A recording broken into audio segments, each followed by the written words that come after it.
Welcome back to Gale Force Winds Season 2.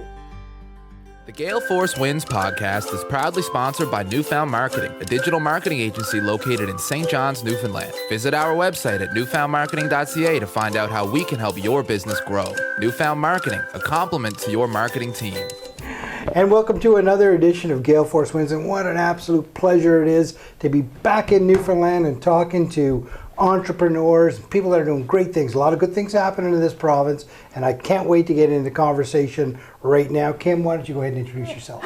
Okay, hi, my name is Kim Paddon, and I am an entrepreneur, and I own Whink, the Newfoundland Weavery, and also Sparks Design. Wow, okay, that's a lot of stuff. It's a mouthful, yeah. So we're going to get into all of that. Yeah, absolutely. But let's talk about you first. Okay. Yeah, where are you from? Okay, so I am from St. John's, Newfoundland. Yeah. That's where I grew up as a little girl on the East End. So, you know, in suburbia, St. John's, with obviously my parents, and I have an older brother.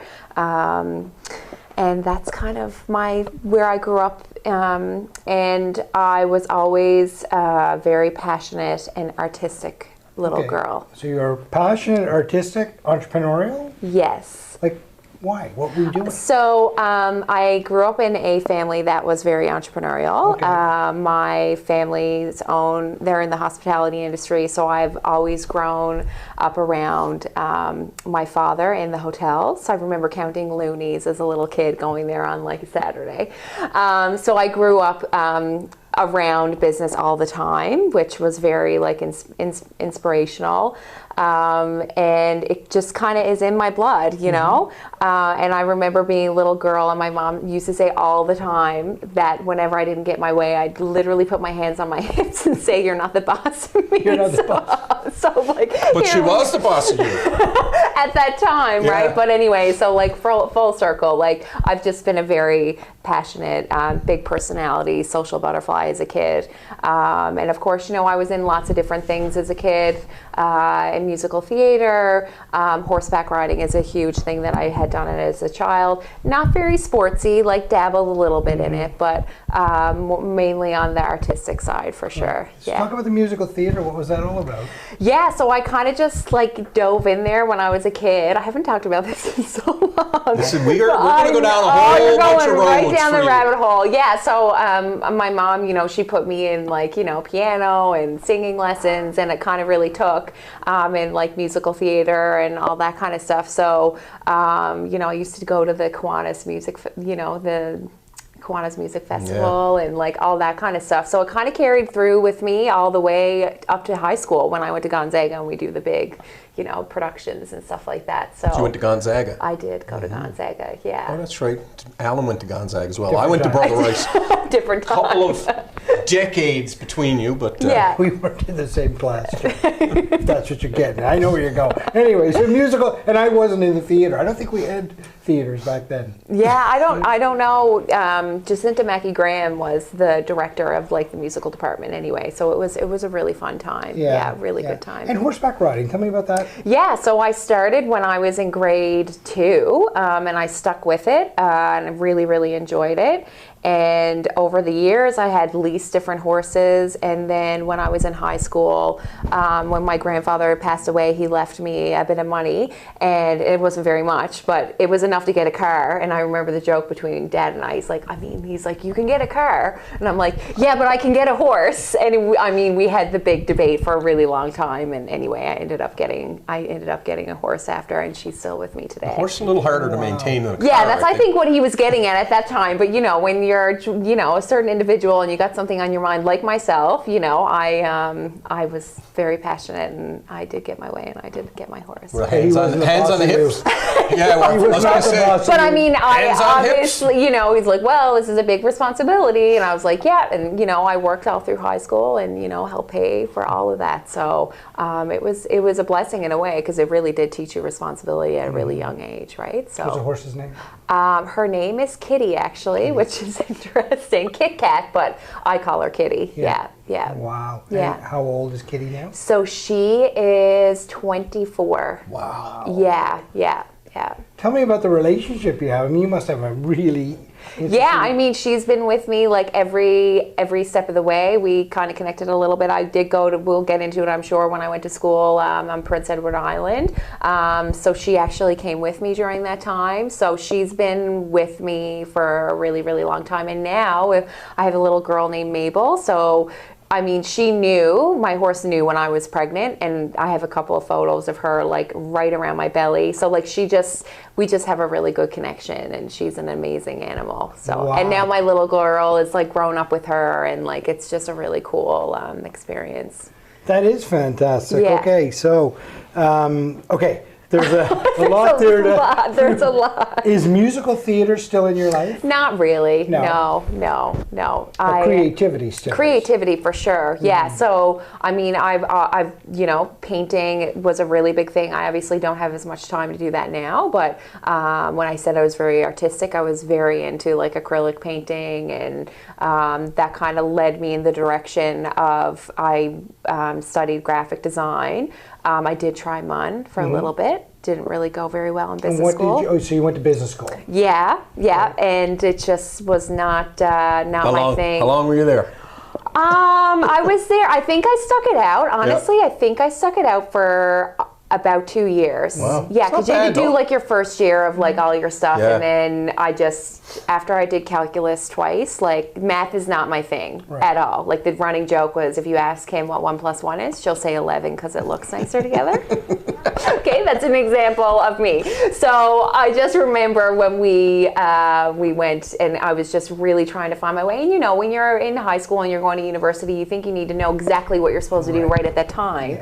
And I never had any pressure from my family at all. Like they supported me with anything that I wanted to do, but kind of like, as any parent would do, like, so I was like, I want to go to visual arts school. And Dad's like, well, that's great, but like, why don't we try and find another type of industry that, will guarantee you like really good employment after and can be a stepping stone into a great career. So that's kind of where I fell into graphic design. I want to scratch on the support you had from home. Yeah. Tell me about that.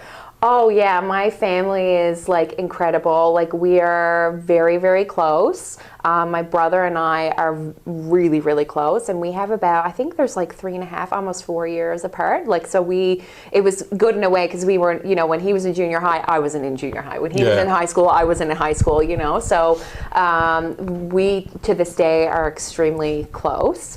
And my parents have always been there every step of the way, and my dad, we have a great relationship, but like my dad and I have a very strong and passionate relationship about business, and always been such a supporter next to me during every step, and so has my mom, and it's just been absolutely incredible. And I don't think if they had given me that support, like going through all those different avenues, I don't think I'd be where I am today. Right. Yeah, to give you the confidence to believe in yourself to be able to do something like that. Pretty good foundation. Yeah, and like they always said, like dream big, and I'd always come home, and like I remember when I was in grade 11 and I came home, I was like, Dad, I want to be a horse massage therapist. And he was like, okay, like I don't know where that came from, but like, all right, like we can, look out and like see, and like I used to come home all the time and like think of different things, and they were always really supportive and all that kind of stuff. So wow. Any other mentors in your life that you look back on? Oh yeah, I mean,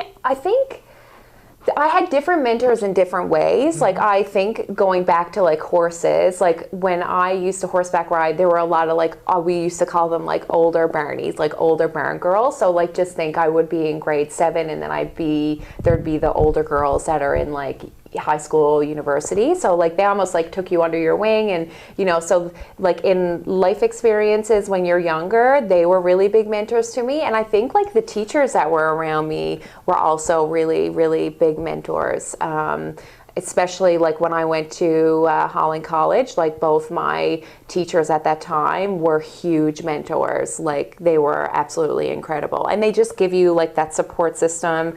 And then they also give you that inspiration, to say like you can do whatever you want. Like the world is your oyster. And if you dream it like and believe it, it will happen. And that's kind of been my motto. Like I always say, dream big, because that's the way that I am. Right. Yeah. So let's talk a little bit about Holland College. I also went to Holland College here, but we weren't in the same class. No, we weren't in the same class. I was going to ask. Yeah, I was just going to ask. Yeah. Tell me about your Holland College experience. Oh my God, it was so much fun. I remember Mom and I drove together in my little, after I got the horse, I did end up saving up money to get a Corolla, and I used to call it like Lola the Corolla. And Mom and I drove, and I remember she like died because there was no air conditioning in the car, and we were driving in like August, and obviously leaving the island, like the hotter it got.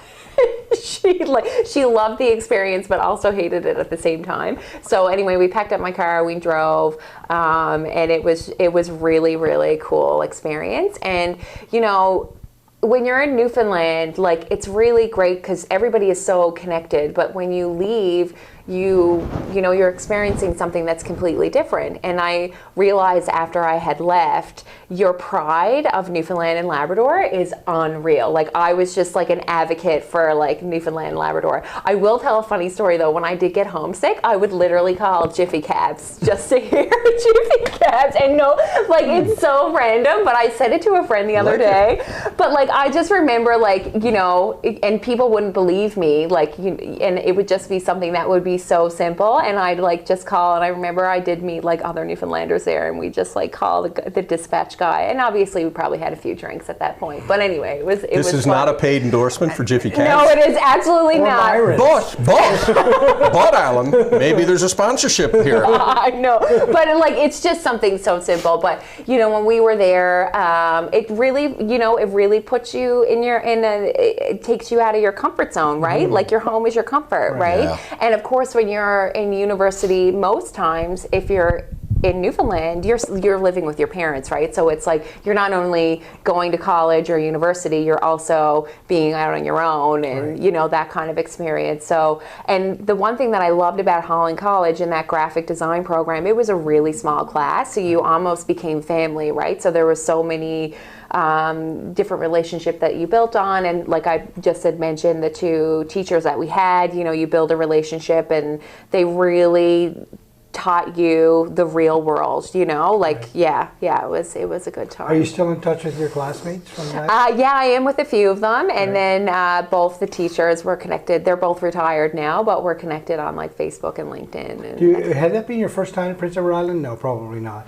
No, well, I used to go there when I was a kid, right. And then Dad and I went and scoped out Holland College before. I was actually going to go to College of the North Atlantic here, but they had like a 2-year wait list, and I was like, that's too long for me. So we started looking elsewhere. Yeah.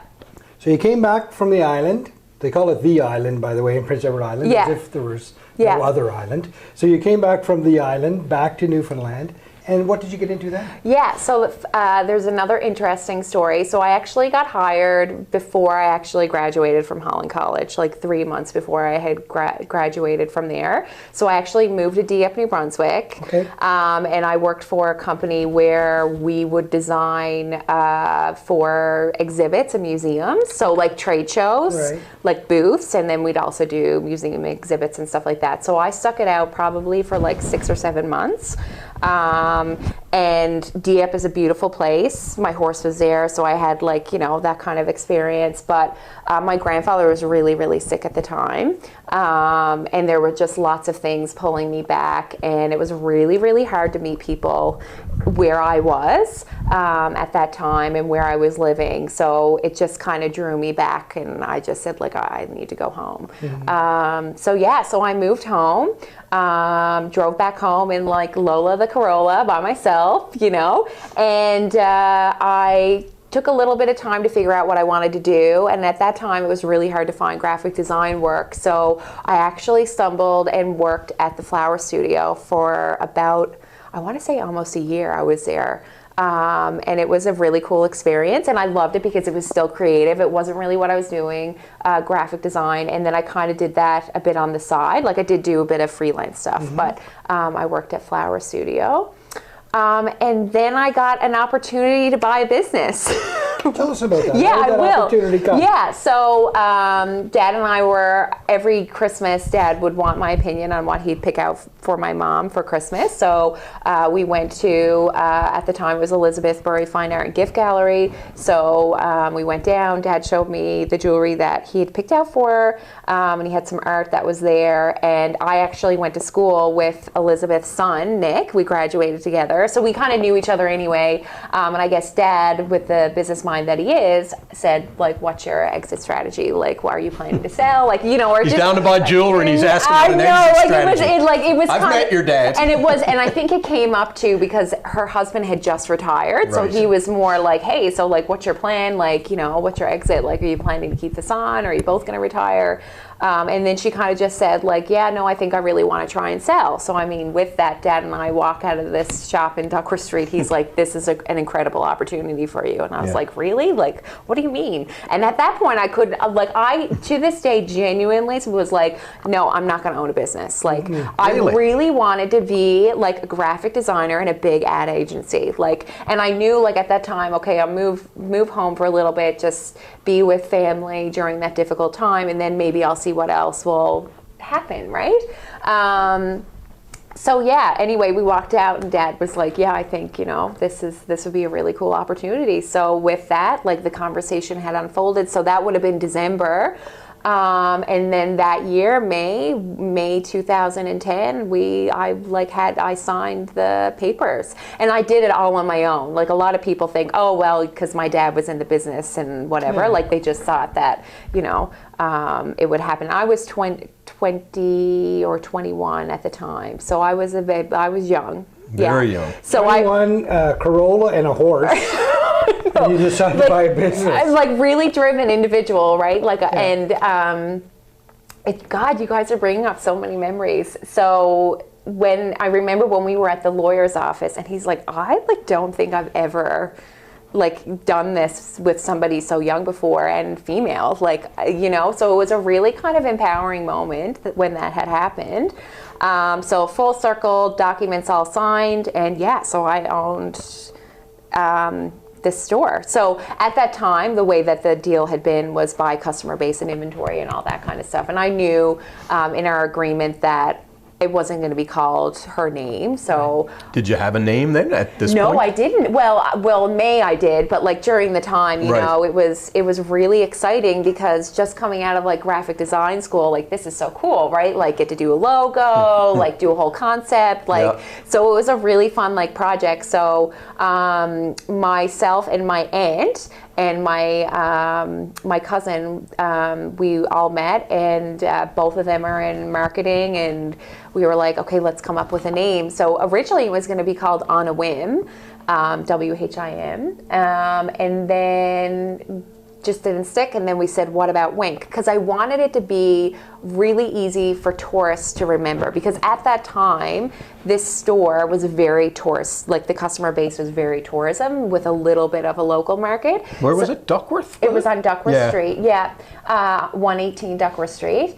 And I wanted something that would be really quick and easy to remember. So anybody that's coming off a cruise ship or is walking around downtown, you know how you can get disorientated when you're in a new city or whatever. So especially St. John's. With all these weird streets and you know, you don't know where you're to sometimes. So anyway, so Whink, then it was Whink. So it was going to be WINK, and then we realized I couldn't get incorporated with WINK, so then we threw the H in there, and then that's where Whink was born. That's an awesome story. You know, I love the inception of a company and the name of it. You know? I really find it interesting that you had not thought about being in business, because my interpretation of you, not knowing you, was that this was predestined. You know what I mean? It's interesting. No, never. Like honestly, never. And it was funny too, because before I decided I want to do graphic design, I did, like when I left Mon and realized it wasn't my thing, I did take a year off and I did work at the hotel at the front desk, which was my dad's hotel, which was a really cool experience because, like, you know, my dad wasn't my boss, the manager was my boss, and like it was what gave me my thick skin, and then it also made me realize, you know what, hospitality is not this is not my thing. Customer service, on the other hand, sure, but just not hotels or anything like that. So, but yeah, to this day, I never was like a little girl being like, I can't wait to own a business. No. So you open the business, you name it. Yeah. I'm still thinking about walking in, going to buy my wife some jewelry and asking the owner what's your exit strategy, but that's good. Yeah, and it wasn't like exit strategy, but like it was, just a conversation, but yeah. Well, anyway. Show me your financials. I want to buy this business. That's a great story. Give me some earrings. Yeah. So you've got a name, you've got a business, you've got a customer base.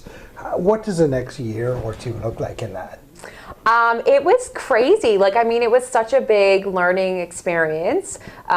Just taking on not only a business, but taking on retail. Retail is a completely different beast, So it was, developing a brand, and it was also developing your customer base and, finding different unique products and all that kind of stuff. So the first 2 years were really, really interesting. Lots of challenges, lots of sweat and tears. Because I was 21 at this time, right? All my friends were going on George Street, having a good time. And I'm yeah, that's great. But I have the biggest responsibility ever now. Right. This is even bigger than a house. This is So there was definitely a little bit of a divide. I just had to put my head down and work really hard and, figure it out. But developing that brand was really, really cool. And, starting with social media at a very, at the inception of at Whink, I had a Facebook group, and that's one of the things that I was so excited to do. And, lots of people, I remember Dad being what is a Facebook group?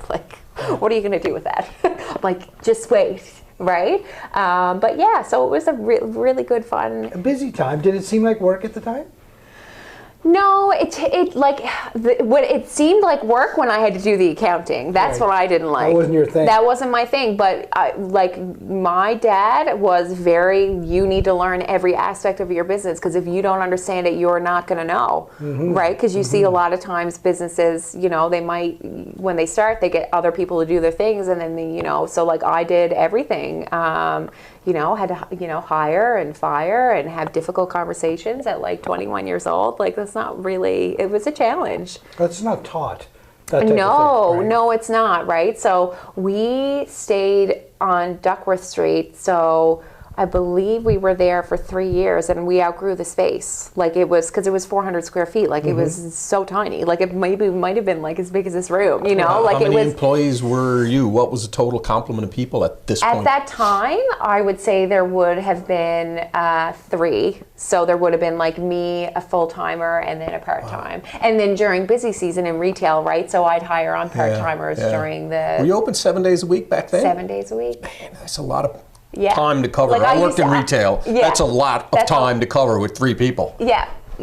You were there I was there night, noon, and every minute of every day. But it was great because at that time I didn't really have any other crazy responsibility, So we outgrew that spot. And I remember there was one Christmas, and it was you cannot move in here. There's way too many people. This is obviously pre-pandemic. It was fit as many people as you can in the store. Let's sell everything, And then when we started having lineups outside the door, it was just okay, this is not really working for us. So then we looked for another space. And lineups out the door. Yeah. A business person's dream. Right? Yeah. And so then after that, then we moved to Water Street. So that's where we went. And I remember I want to move. And it was okay, well, where am I going to go? I'm I'm going to go on the Golden Strip. I'm going on water. That's where I really wanted to go. So that's where we moved next, which was 332 Water Street. So we stayed there for 4 or 5 years, and then we moved into Churchill Square, where we are today. Yeah. So Whink is up and running. Yep. Business is good. Yep. Is that not good enough for you? So, like I said earlier, so I also own the Newfoundland Weavery, turning 50 years this year, was established in 1972. So there's a really interesting story that happened with Newfoundland Weavery. So how I just kind of really told the story, when we were moving Whink, from Duckworth Street to Water Street, I bumped into, so in retail we go to these big buying shows 2 times a year, right? So when I'm at this buying show in Toronto, this lady comes up to me, she's like, I'm Gail Griffiths. I am the owner of the Newfoundland Weavery. And I was like, oh my God, like I am meeting a legend here. Like I am meeting like the legend of retail in Newfoundland, right? And she just was like, I just am so amazed with what you've done. And she just said, you know, would this be of interest of you if I ever wanted to sell? Would you want to take my, like, would you want to buy my business? And I was like flabbergasted, like, this is incredible. And I said, yeah, like I'll definitely think about it. And so we started chatting. We pretty much had a deal like on the table. And at that time she thought she was ready, but she wasn't ready yet. She was like, no, I want to do this for another few years. So circle back Water Street. You can see behind me there's jewelry. We'll probably get into that after. So I'm showing up to the Newfoundland Weavery because they buy my Labradorite jewelry. So here I am doing an appointment in the back room, and Gail closes the door, and she said, I'm going to be closing the doors of this store. Wow. In this Christmas. And that would have been, so I bought it in 2019, so that would have been in 2018 in the summer. And I was like, what? I'm like, no, I'm like, can the deal still be on the table? And she was again like, oh my God, like I didn't think this would, you got this on the go, you're moving into Churchill Square.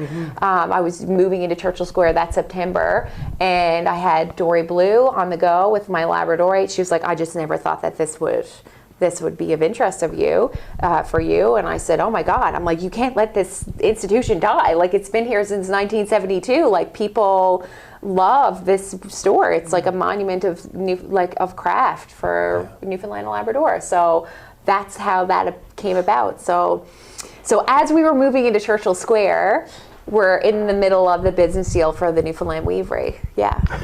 And you quickly passed over the jewelry line, by the way. Yeah. So tell me about that.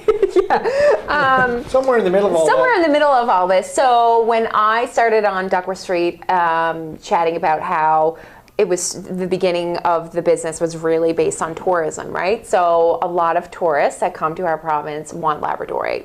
And it's really popular because, you know, you have lots of people that are traveling. They don't want to carry really big products back with them or artwork. And of course, women love jewelry. So a lot of people were looking for Labradorite. So at that time, we did have a few suppliers, and not locally in Newfoundland and Labrador, because it's extremely hard to find Labradorite from Labrador of gem quality that people desire. So I just couldn't find the quality that I wanted. Everybody wants blue, blue, blue, the fire. So through business community, through Enlow actually, I met this amazing, incredible lady, and she had moved to Newfoundland for her husband was in construction, and she does fashion. She had a fashion line and a children's line of clothing, and she goes to India to buy. So she said, why don't you come to India with me, because you'll be able to kind of source manufacturers over there, and you're going to go to Jaipur, which is like the biggest manufacturing like area of the world. So there I was, packed my bags and went to India. So to India to get Labradorite. Yeah, so... But it's mined out of Labrador. It's not mined out of Labrador. So they shut their mines down and I don't know the date and if it's accurate, but I believe they did have mines, and then they were manufacturing tables and countertops. Okay. And I think the loose stuff was used for gemstones. Right. And I think some people did actually were able to source it for gems, but nobody was actually like manufacturing at the capacity that I wanted it to be. So, and the quality of it is not the blue fire that people want. Like at the end of the day, like if I had a piece of Labradorite from Labrador and I had a piece of Labradorite from Madagascar or from Finland, 9 chances out of 10 they're going to pick the one that's of blue fire. Okay. So a lot of the Labradorite that I get and source for my jewelry is from Finland, and it's from Madagascar. Okay. Wow. Yeah. So I didn't know that. I thought Labradorite. Yeah, a lot of people do. So this is one of the biggest issues that I had when I was with Duckworth Street. I'm not going to lie to people. No. And a lot of people, you know, would lie to people that would come in, and a lot of locals. And I'm like, this is not from Labrador. Like, I hate to break it to you. Like, I would love define it from Labrador, but it's not. And then you almost build that trust with your customer, because I'm like, I'm not selling you something that's fake. Right, like I'm not doing that. So, and that's the reality of it. So that's kind of where the journey of Dory Blue came about. So so I have a manufacturer over in Jaipur. I've been working with him now because the line started in 2016, but I only had it within Whink. Like, it was a Whink house brand. And then, how I'd mentioned earlier, how I go to Toronto on buying trips, I have a lot of different reps, like sales reps for different companies. And one of them, who have grown a relationship with over the past decade, looked at me, and I brought it with me, and she was like, Kim, like, I can sell this. I'm like, really? She was like, yeah, like, I want to sell this. Like, I want to sell this to all my customers. So then that's where the wholesale part of Dory Blue came about. And then I just ran with it. Like, it was, and this was obviously pre-Newfoundland Weavery. I mean, we would go to New York for the New York Now shows, CGTA shows, which is the Canadian Giftware Table Association of Canada.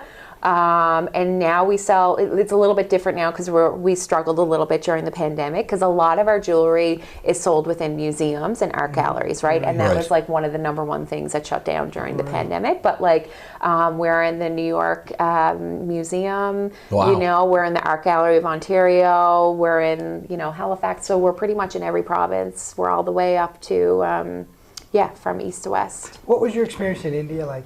Oh, so fun. So before, like, also having a child and then pandemic, I would go probably twice a year, and have that connection with my manufacturer.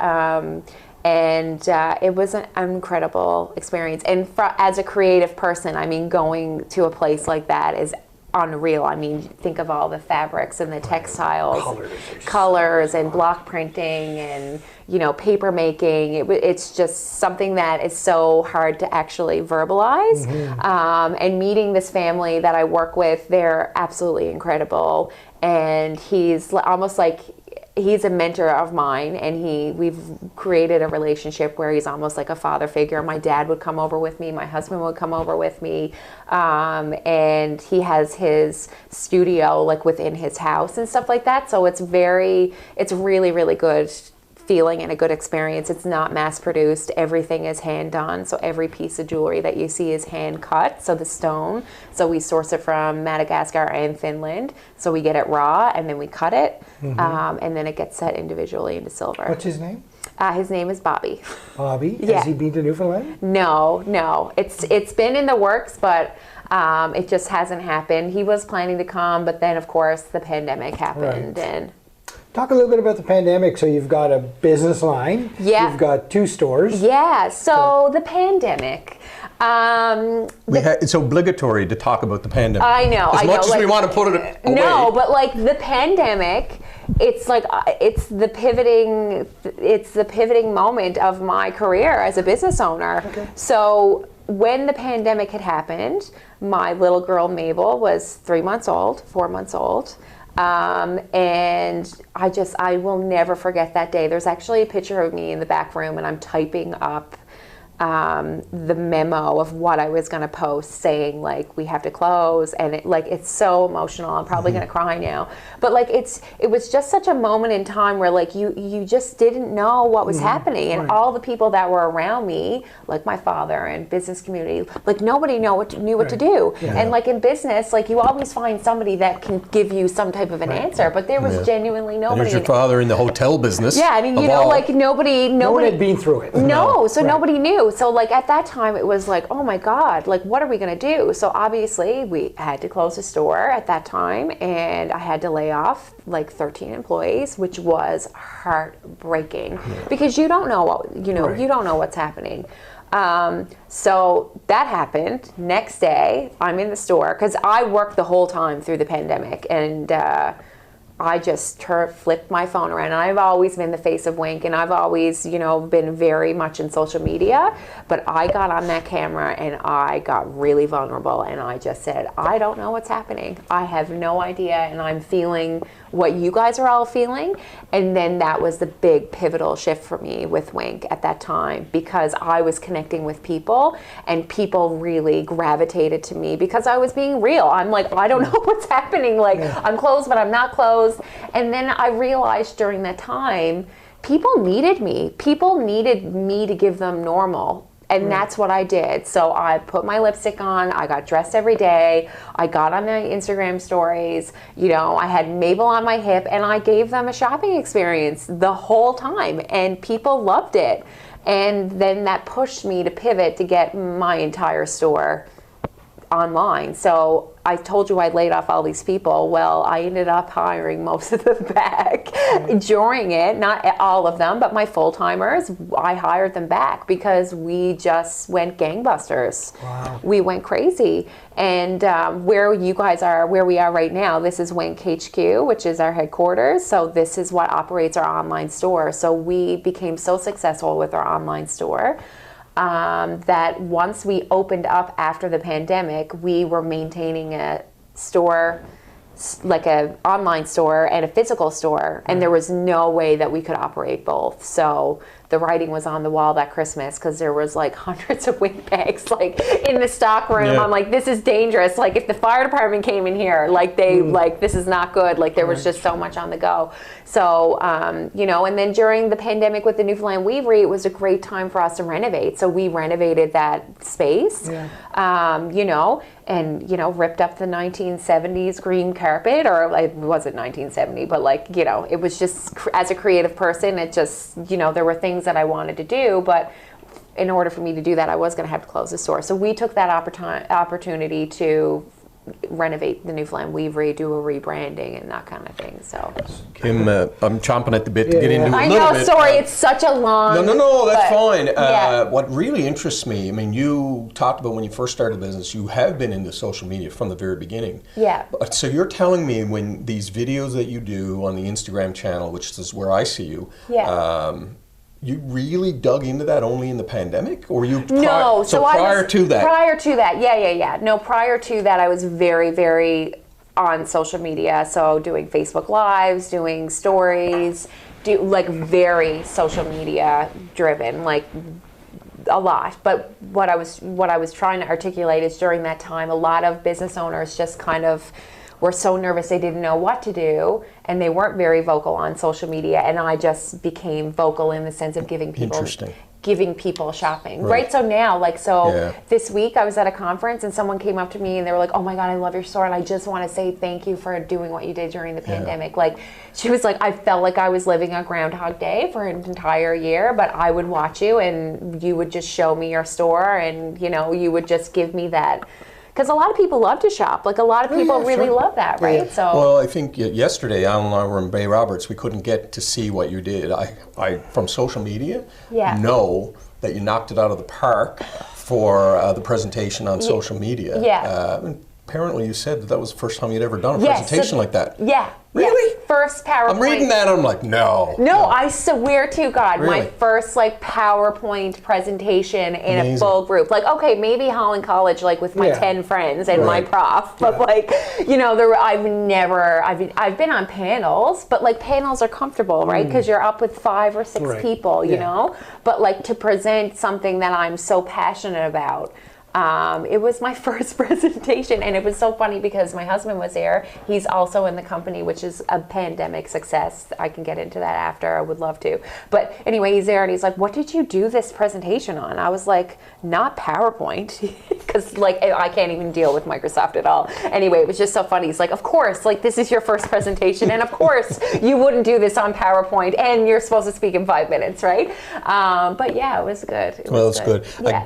I want to delve into a little bit to your social media. Yeah. The videos you're doing, I've been doing weddings for 30 years. Now we've had this podcast going. You are doing exceptional work.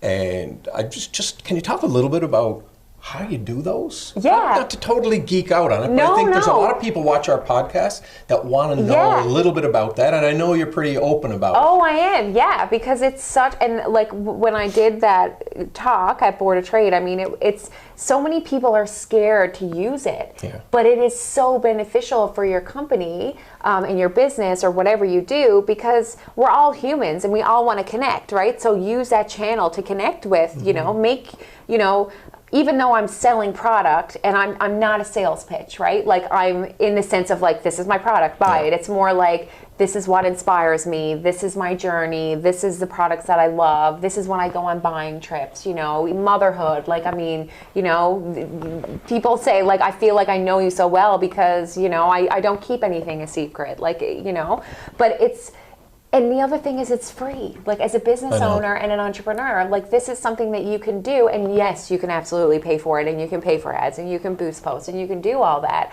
But it's a great way to build a brand and to reach people that you can't reach within your community, right? Like that's the other cool thing. I mean, we're shipping out from all across Canada into the States right now, but it's because of that social media channel that I'm able to do that. I think it's important to ask that question. I mean, this could be a whole podcast in and of itself. We're more into your journey, but I told Alan, I said, like, Kim is exceptional. I'm seeing you on Instagram. What channels are you're on? All of them, obviously. Facebook Live. Yeah, so and that was one of my biggest things of my chat. It was like, there's so many channels out there, but you gotta pick. But if you know what your market is, then pick that channel. Right. So I know that my market is on Instagram and Facebook. Right. Why would I spend a lot of my energy on LinkedIn? Right. You know? Yeah, 100%. Right? But like now we're launching corporate gifting, which is huge. That's where I'll really dive in and go crazy with, you know, marketing corporate gifting and probably do. Because LinkedIn has a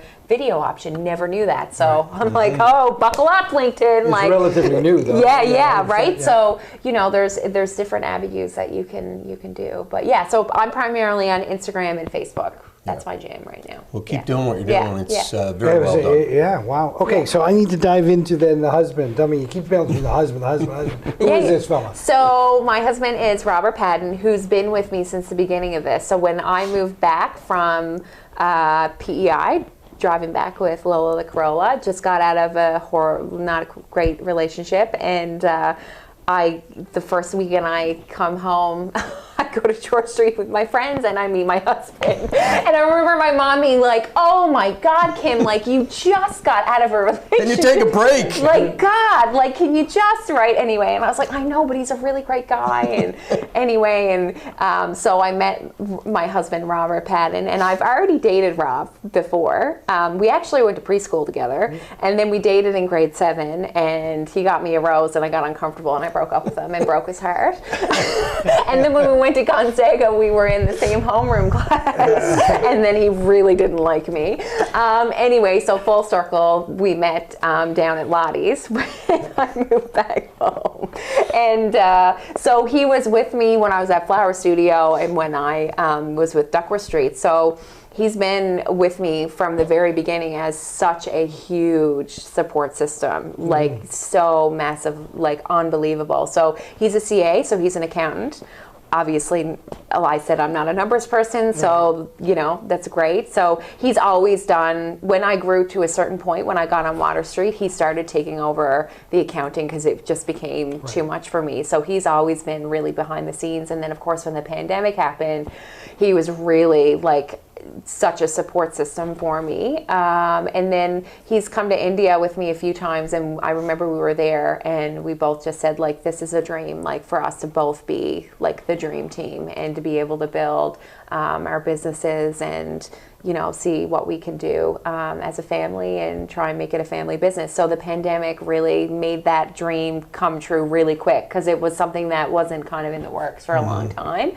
And I was going to have to hire someone in operations, and I was going to try, because it was a lot for him, because at that time his career was really booming, and it was just, it was, you know, coming home late at night and then having to dive into that. So anyway, it just kind of happened really quick, in the sense that it was something that we didn't think was going to happen right away, but it did. So now he's been with the company for a full year.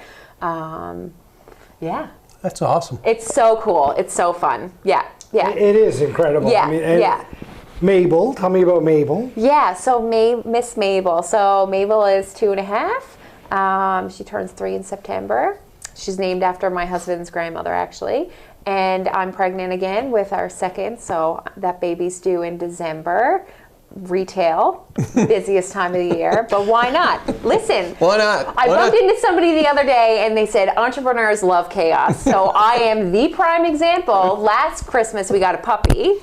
Sure. To add with our other puppy, so we have 2 dogs, and now this Christmas we're going to have a baby. So I'm like, we love chaos, so it's all good. What's over the horizon other than chaos? You never know what's up my sleeve or our sleeve. So I mean, we've kind of definitely taken a little, like the pandemic was a lot. Like it truly, like just was a lot, and a lot of like in the sense of not knowing what was going to happen next, because we opened and then we, like when I say open close, meaning like opening to the public, right? It was like open then close and open then close. Like Newfoundland shut down so many times at so many different levels. So like couldn't even really take a breath. So we've kind of like, since we've gotten a little bit more normal, we're just kind of, easing a little bit, which has been really nice, but I'm sure there's going to be another business in our future.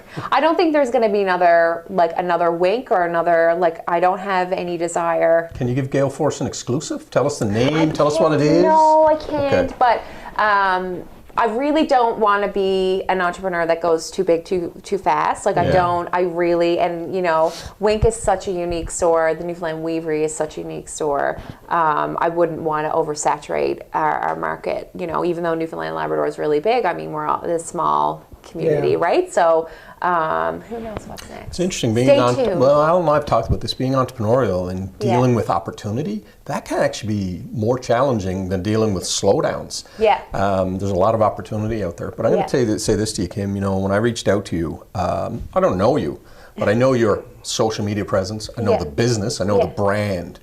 And we started Gale Force Wins because of people like you. Oh, there's stories that you've told here that people need to hear. And hopefully, whoever's watching this, there'll be someone inspired, some young lady, some young man, to take on that challenge. Yeah. Just listening to you, how articulate you are, how passionate you are, this is the inspiration that drives a province. We need more positivity in our lives, and we need more of what you're doing. So. Yeah. Kim, you've had quite a journey. I mean, to be honest, I'm tired. I need a nap. Well, you are our 7th interview today, so. No, it's not because of that, but this is. No, I know, it's. But no, you've had a great journey. Clearly, there's a lot of people that have come into your life that support, even your horse, supporting you as you go, right? And what piece of advice would you give to people? Oh, God. Well, I really hope anybody that's listening, I've inspired. When I did that talk, somebody messaged me right that night and said, you inspired me to post something last night. And I was like, oh my God, that's what I wanted, So I really hope I inspire, people. And I think the biggest thing, like with our wonderful conversation is, you just got to dream big. Like, and there's no dream that's too small or too big. And I'm such a big believer of like, if you have a path, just make sure you're going forward, and it doesn't matter how big your steps are, as long as you're kind of going that direction and just don't step back. You might get, off the path a little bit here and there, but that's life, And then the other thing is just always differentiate yourself. You always need to be different, because in today's world, it's saturated market, and just be different and be bold and be you. And that's essentially what I've done. And I think that's why Whink especially had been successful as it is now. It's just because I've differentiated myself. Wow. I think Mom and Dad are proud of you. Oh, wow. What's your exit strategy there, Al? What a wonderful conversation on Gale Force Wins. I can tell you there's good things happening here at Whink HQ. Yeah. There's good things happening in your life. Positivity around you, the energy there today that you talked about, your passion for what you do and the people around you. It's just wonderful. Newfoundland is on a good course with people like you involved, for sure. There's no doubt about it. I wish you all the very best of luck in your future. Thank you for this opportunity. New baby coming. I know. Chaos. And in retail time as well, babies do. So listen, I did it before. I can do it again. You can do it again. You know what we should do, Alan? We're gonna get you back in a year's time when you're settled down with the baby, and we're gonna delve into social media. We talk about journeys a lot. We don't talk about topics. That's something we're gonna do in the future. I think you should. Yeah. Well, there's no doubt about it. That was a great conversation right here on Gale Force Winds, and quite frankly, the world needs much more Kim Paddon. Thank you very much. Thank you for tuning in to Gale Force Winds. That's galeforcewinds, WINS.com.